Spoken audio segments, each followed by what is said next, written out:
wabarakatuh. Halo anak-anakku kelas 7. Bagaimana kabar kalian di rumah? Mudah-mudahan kalian selalu sehat dan tetap semangat ya. Kita sudah memasuki tahun 2021. Maka dari itu, kita sudah memasuki ke semester genap. Dan di semester genap nanti Bahasa Indonesia akan mendapatkan 4 bab materi pembelajaran. Yang pertama adalah teks tentang puisi rakyat.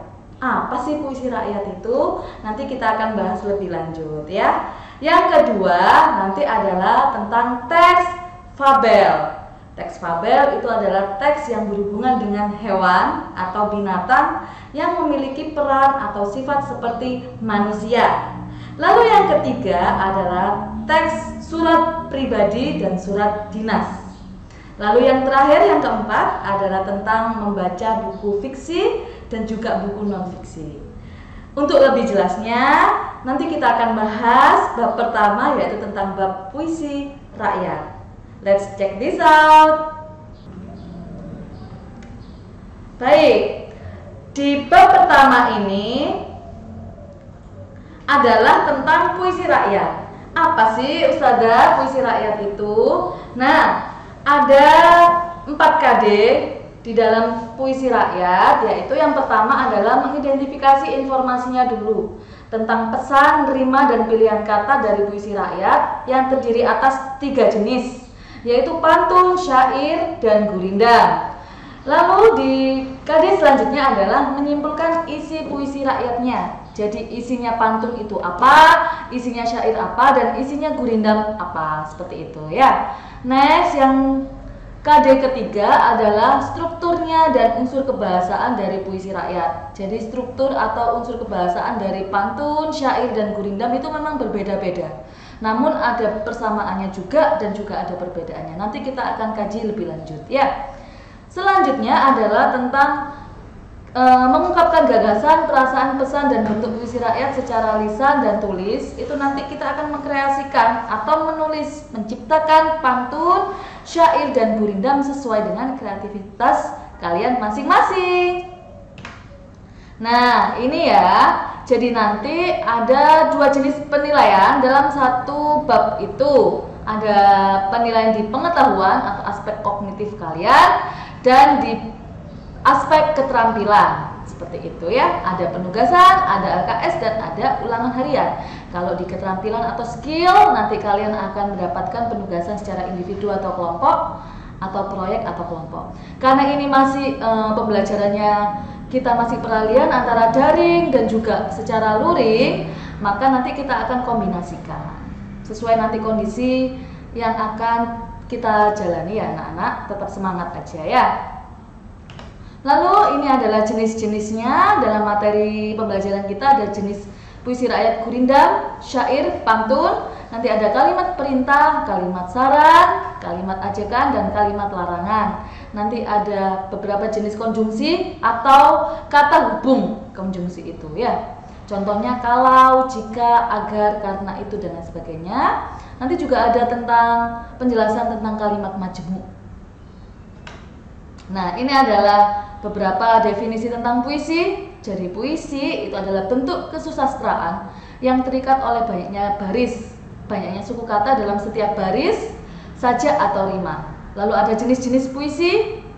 Ada puisi lama, puisi baru, dan puisi modern. Berbeda ya antara puisi baru dengan puisi modern ya. Kalau puisi modern itu lebih dipengaruhi oleh puisi barat. Tetapi ada beberapa yang digunakan dalam puisi bahasa Indonesia. Contohnya karyanya Hairil Anwar, Karawang Bekasi, Aku, atau Diponegoro.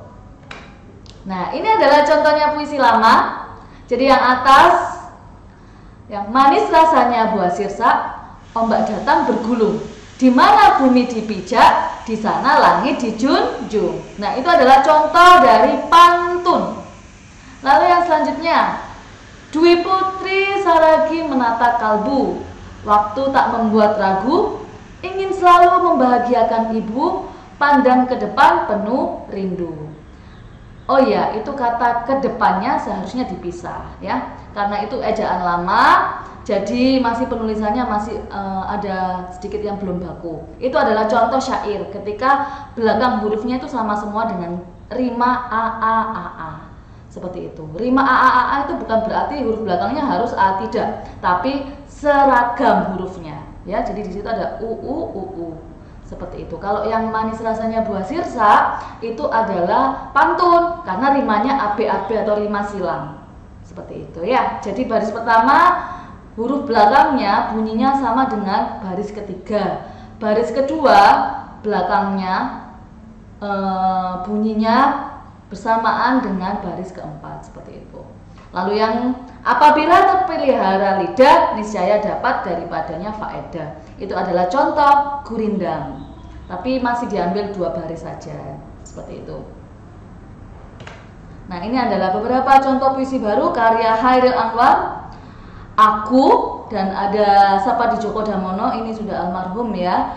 Ini adalah seorang sosok, dua-duanya sudah tidak ada, tapi karya-karyanya tetap akan terkenang oleh generasi milenial seperti kita ya. Ada Hujan Bulan Juni, ini juga puisi yang sangat tenar hingga tak lekang oleh waktu ya. Nah, ini adalah beberapa contoh puisi modern atau kontemporer yang diciptakan oleh Sutarji Kalsumbahri. Jadi memang puisi kontemporer atau modern ini agak nyeleneh, bentuknya pun lucu ya. Ada yang lucu, ada yang unik. Itu bentuknya zigzag, ada tragedi Winka dan Sika. Terus lalu selanjutnya ada judulnya Sendiri, itu bentuknya mengerucut. Nah, itu nanti bisa kita kaji lagi lebih dalam ya. Nah, ini ada beberapa ciri pantun. Pantun itu mempunyai sampiran dan isi, lalu terdiri atas 4 baris, 2 baris paling atas adalah sampiran dan 2 baris terakhir adalah isi. Baiklah, setiap bait itu ada baris-barisnya. Biasanya pantun itu juga memiliki 2-12 baris, tapi pantun yang sering digunakan untuk sementara ini adalah pantun yang 4 baris saja, karena kalian masih kelas 7 ya. Lalu sajak pantun adalah AB-AB, baris pertama dan ketiga memiliki persamaan bunyi suku kata akhir baris tersebut. Sudah yang saya jelaskan tadi di contohnya ya. Satu baris terdiri atas 4-5 kata, sedangkan satu baris terdiri atas 8-12 suku kata. Isinya macam-macam tergantung situasi yang terjadi pada saat pantun itu digunakan atau diciptakan.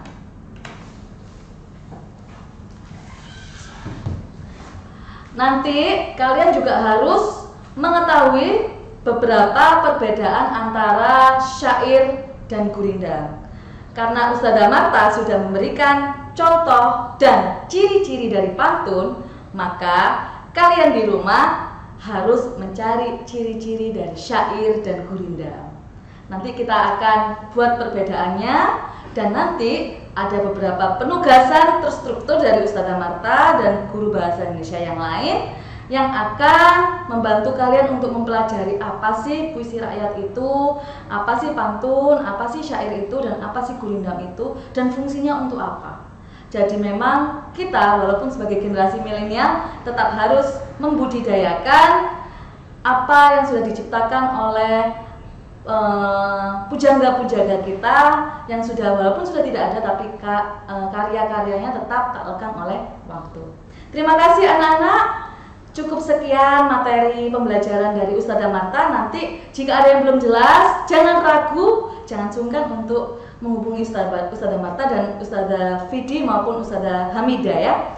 Insya Allah nanti kalian memiliki masing-masing kontak personnya ya. Jadi kalian bisa langsung via WA, video call boleh, atau via Zoom nanti kita tanya jawab. Ada yang nggak bisa kalian pelajari, nggak bisa kalian kerjakan, jangan pernah sungkan.